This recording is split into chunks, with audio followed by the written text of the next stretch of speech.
Welcome back to most टेकी। मैं हूं यश। और यार आज के इस वीडियो में बेसिकली हम बात करने वाले हैं कि जो आपका लैपटॉप का वेबकैम है और वो जो छोटे छोटे वेबकैम आप मॉनिटर के ऊपर में लगाते हो ना, लगभग यार सभी कचरा क्वालिटी के है और बिल्कुल भी यार मज़ा नहीं आता उसमें। और इसीलिए आज के इस वीडियो में मैं बिल्कुल प्रोफेशनल सेटअप आपको बताने वाला हूँ वेबकैम के सेटअप का। मतलब आसान शब्दों में जो बिल गेट्स, मार्क जुकरबर्ग जो सेटअप यूज़ करते हैं ना लाइव कॉन्फ्रेंसिंग के लिए, मैं उस सेटअप की बात कर रहा हूँ। सो चलिए देखते हैं।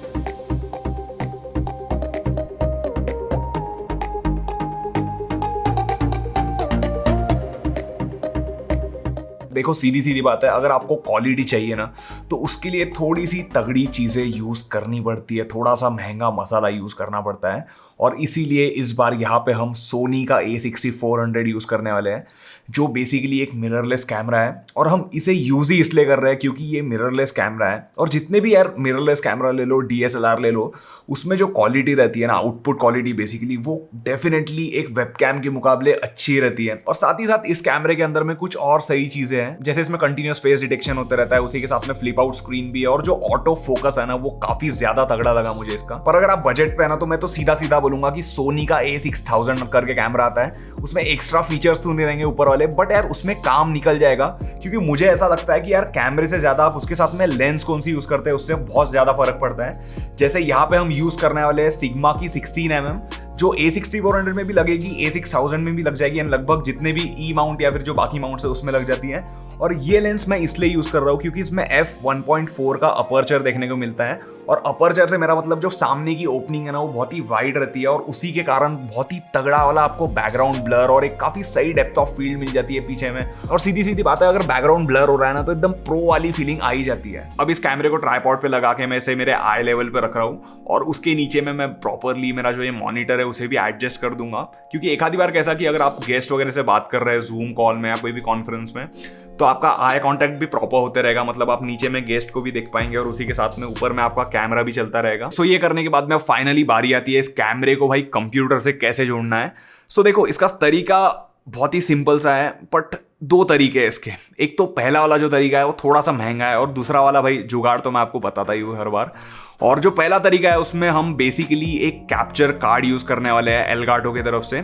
सो ये कैमलिंक 4K करके कार्ड आता है, इसके अंदर में बेसिकली आपको HDMI केबल को लगा देना रहता है। मेरे पास में यहाँ पे माइक्रो HDMI टू HDMI वाला केबल है, मे बी आपके कैमरे में कोई दूसरा केबल लग सकता है जैसे मिनी या फिर फुल साइज HDMI वाला। सो ये वाला जो केबल है वो कैमरे में चले जाएगा, और जो इसका दूसरा साइड है वो इस कैप्चर कार्ड में जाके जो कैप्चर कार्ड है आपको आपके कंप्यूटर के अंदर में लगा देना है। और ध्यान रखना कि USB 3.0 वाले इसमें लगा हो, वरना वो साला लैग वैग मारता है। अभी जो इसका यूटिलिटी सॉफ्टवेयर है उसके अंदर में मैंने क्वालिटी को 1080p 30 FPS पे रखा है, और सेम मैंने मेरे कैमरे में भी सेट करके रखा है। और कैमरे की अगर बात हो रही है तो यहाँ पे दो और चीजें हैं जो आपने ध्यान में रखनी चाहिए। पहली बात तो ये है कि जो इसमें ऑटो पावर ऑफ टेम्परेचर रहता है ना, उसे आपको हाई पे सेट करके रख देना है, जिससे अगर इन केस ओवर हीटिंग हो रही हुई तो इतने जल्दी कैमरा बंद नहीं होगा। और एक चीज और है कि अगर आपके इसमें इस तरह से मेनूज वगैरह आ रहे हैं और ये फेस डिटेक्शन दिख रहा होगा, तो इसके लिए आप HDMI सेटिंग्स के अंदर में जाके जो HDMI इन्फो डिस्प्ले है उसे बंद कर दीजिए। सो अभी यहाँ पे हमने सब चीजें कर ली है, कैमरा भी तगड़ा वाला सेट कर लिया है, पर फिर भी आपको लग रहा होगा कि ऐसा क्या इसमें मिसिंग है, और बिल्कुल ऐसा ही लग रहा होगा कि जैसे खाने में नमक नहीं है।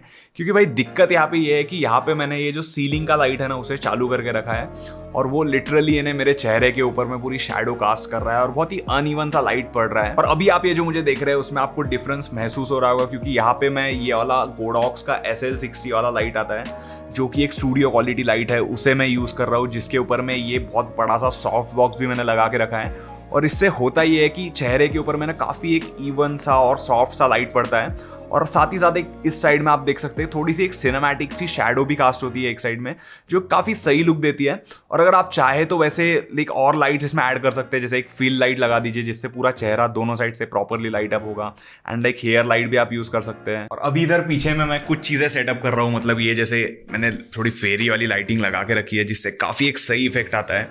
एंड इवन यहाँ पे ऊपर में एक ट्यूबलाइट है, उसे भी मैं ऑन करूँगा अभी जो हमारा बैकग्राउंड है वो तो एकदम चकाचक बन चुका है, जिसमें हमने पीछे में फेरी लाइट्स लगा दी, ट्यूब लाइट ऑन कर दिया, और जो कुल मिला के f1.4 का अपर्चर है उसके साथ में जो बैकग्राउंड ब्लर है वो काफी सही वाला हो रहा है और एक काफी सही इफेक्ट आ रहा है। बट उतना ही जरूरी हमारा ऑडियो वाला पार्ट भी है, क्योंकि ऑडियो भी काफी मैटर करता है। यहाँ पे मैं यूज कर रहा हूँ ब्लू का स्नोबॉल आइस वाला कंडेंसर माइक, जो मैं आप में से ज्यादातर लोगों को यूज करने के लिए बोलूंगा, क्योंकि इसमें ना काफी प्लग एंड प्ले वाला ही काम रहता है। आप इसे आराम से लगा दीजिए और उसके बाद में ऑडियो क्वालिटी भी काफी अच्छी आती है। अब जैसे ये वाला पार्ट जो आप सुन रहे हैं वो मैं इसी माइक को यूज करके रिकॉर्ड कर रहा हूँ और आपको ऑडियो क्वालिटी काफी सही लग रही होगी, तो काफी बेसी सी वॉइस आती है। पर मैं आपको ये भी रिकमेंड करूंगा कि आप इसके साथ में एक आधी पॉप फिल्टर भी लगा लीजिए, वरना पॉप्स आते हैं ऑडियो के अंदर में।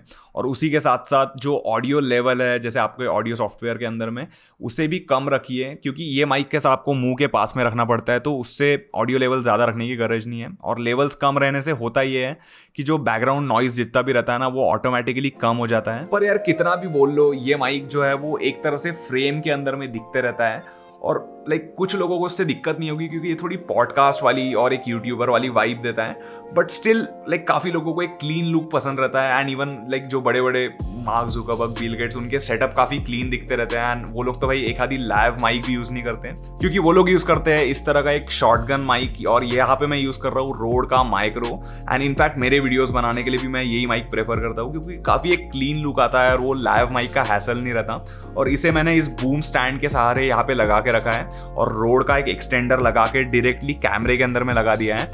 और वैसे ही इस सेटअप में भी आपको इस माइक को अलग से जोड़ने की जरूरत नहीं है, आप इसे डायरेक्टली कैमरे में लगाइए और HDMI के through cam link automatically audio ले लेता है। और कुल मिला के यार मैं इतने दिन से इस माइक को यूज कर रहा हूँ और मुझे काफी सही रिजल्ट्स मिल रहे हैं। एंड ये भी नॉइस कैंसिलेशन काफी हद तक कर लेता है। और इसकी जो लेवल है उसे मैंने लेवल 5 के ऊपर में रखा है कैमरे के अंदर में। और हाँ, अगर आप जुगाड़ की बात करें, जो मैंने आपको शुरू में बोला था कि बताने वाला हूँ, तो उसमें बेसिकली करना ये रहता है कि जैसे जितने भी कैमरास आते हैं, जैसे सोनी के अंदर में सोनी का रिमोट करके एक सॉफ्टवेयर आता है, कैनन के अंदर में EOS यूटिलिटी करके एक सॉफ्टवेयर आता है।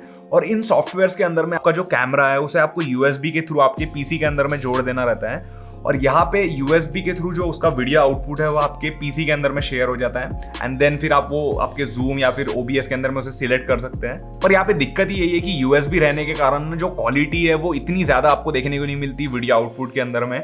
और कुल मिला के रिजोल्यूशन और जो क्रिस्पीनेस है वो पूरा की पूरा गायब हो जाता है। और अगर इन्हें साइड बाय साइड कंपेयर किया जाए ना, तो डेफिनेटली कैम लिंक जो है वो काफी अच्छी क्वालिटी देता है, जिसमें आपको काफी तगड़ा वाला रिजोल्यूशन देखने को मिलता है। और कुल मिला के कैम लिंक के अंदर में आपको काफी ज्यादा स्टेबिलिटी देखने को मिलती है। बट हाँ, जो लोग ओकेजनली यूज करते हैं इस टाइप का सेटअप, तो ऐसे में आप वो USB वाला जुगाड़ भी ट्राई मार सकते हैं। और इसके अलावा जितनी भी लिंक्स विंक्स है ना, सब कुछ डिस्क्रिप्शन में डाल दूंगा, सॉफ्टवेयर की भी और जितनी भी चीजें बताई है उन सब की भी। और अगर आप वो लिंक को दबा के खरीदेंगे तो चैनल को आप सपोर्ट कर सकते हैं। सो बस यार इतना ही था इस वाले वीडियो में। वीडियो पसंद आई तो उसे लाइक जरूर कर देना, चैनल को सब्सक्राइब भी कर देना और कॉमेंट मार के जो भी आपको अच्छा लगा हो वो भी आप बता सकते हैं। सो थैंक्स फॉर वॉचिंग और अगले वीडियो में मिलते हैं। चलो बाय।